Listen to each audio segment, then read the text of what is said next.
Je, shekhe, itikafu ni nini na inafanyikaje? Karibu sana. Itikafu ni neno la lugha ya Kiarabu. Wanasema luzumu shay wa habsu nafsi alayhi, ni kujilazimisha na jambo halafu kaifunga nafsi yako juu ya hilo jambo.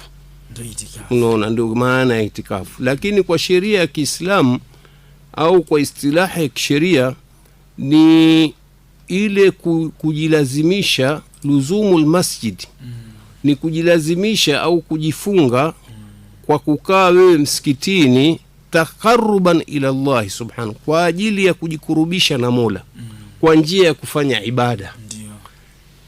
Na wanachuoni wanakhtilafiana, je, ni muda gani wa kukaa? Kuna wengine wanasema ni siku na usiku wake, yani kwa uchache unaweza ukakaa, lakini wengine wanasema muda wote uliokusudia. Ndio. Kwenda kufanya ibada kwa ajili ya kujikurubisha na Mola wako. Na ni ibada gani zinazofanyika msikitini kwa kawaida? Ni ibada za swala na dhikri kwa ujumla.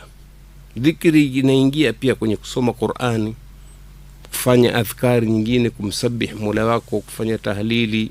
Unaona, yote yanahesabiwa na ibada.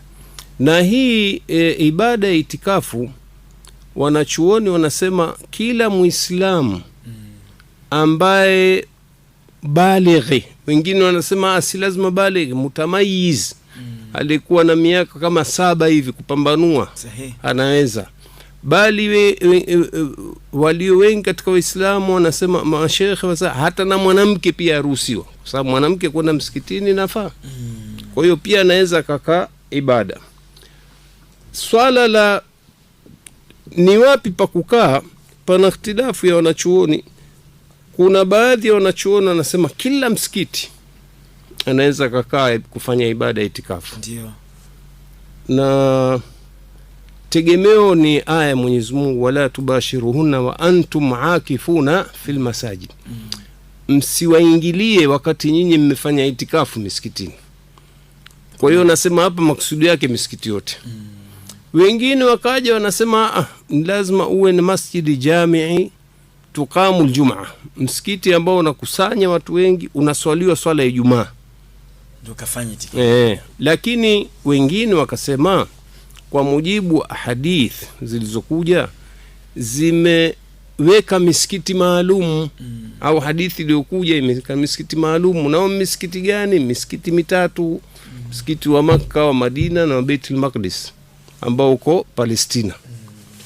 Na hadithi ni ile kauli ya Mtume sallallahu alaihi wasallam, asema, inasema la itikafa illa fi 3 masajid, hakuna itikafu isipokuwa misikiti mitatu. Kuna mzozo wanachuoni kwamba ni ipi rai ambayo ni nzuri.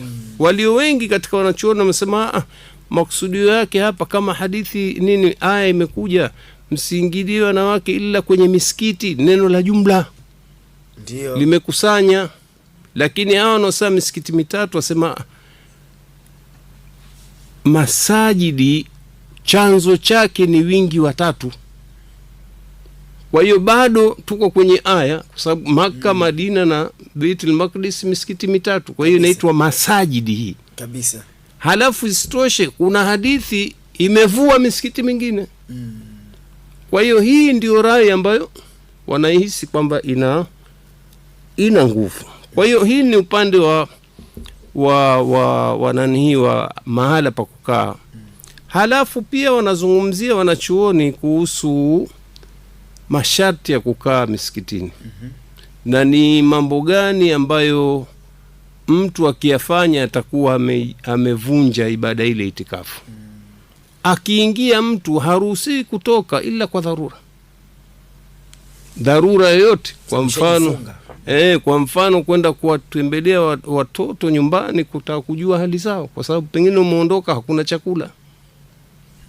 Unaona, au kwa mfano kuna dharura nyingine yoyote inajitokeza, unaweza ukatoka. Lakini hauyo wewe uko itikafu masaa 2 umetoka, umekwenda kufungua duka lako, hii haitokubaliwa. Unaona. Kwa hiyo kuna vidhibiti ambavyo vimewekwa kuifanya hii ibada iwe inakubalika.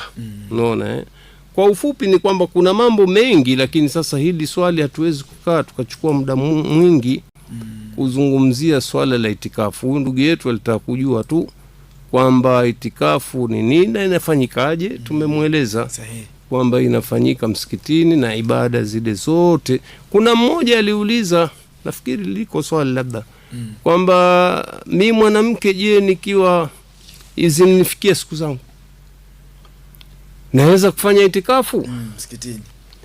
Kuna kauli mbili za wanachuoni kwa mwanamke akiingia hedhi haruhusiwi kuingia msikitini.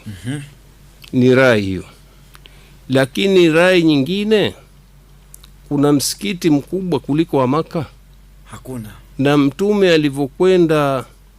alivyokwenda na mama Aisha alipata hedhi katika ibada ya hija ndani ya msikiti.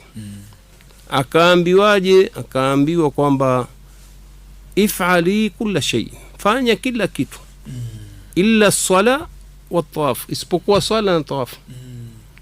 Kwa hiyo hii inaonyesha kwamba mwanamke akiwa hedhi anaweza akafanya kila kitu popote pale, na maana ameruhusiwa ya kukaa msikitini. Anaweza akasoma Qur'ani, anaweza akasoma msahafu, akafanyaje vitu kama hivyo. Kwa hiyo hawa wamepanua wigo wa ibada kwa mwanamke, kwamba eti kupata hedhi ni jambo la, kama alivyoambiwa mama Aisha na mtu, walia nini wakati umepata jambo ambalo ameandikiwa mtoto wa kike wa kibinadamu, ulimfikie hilo. Usiwe na wasiwasi, endelea na ibada yako kabisa, isipokuwa hizi usizitekeleze. Kwa hiyo kwa ufupi, na mwanamke pia anaruhusiwa kwa hali yake itakomfika pia kufanya ibada ya itikafu. Naam.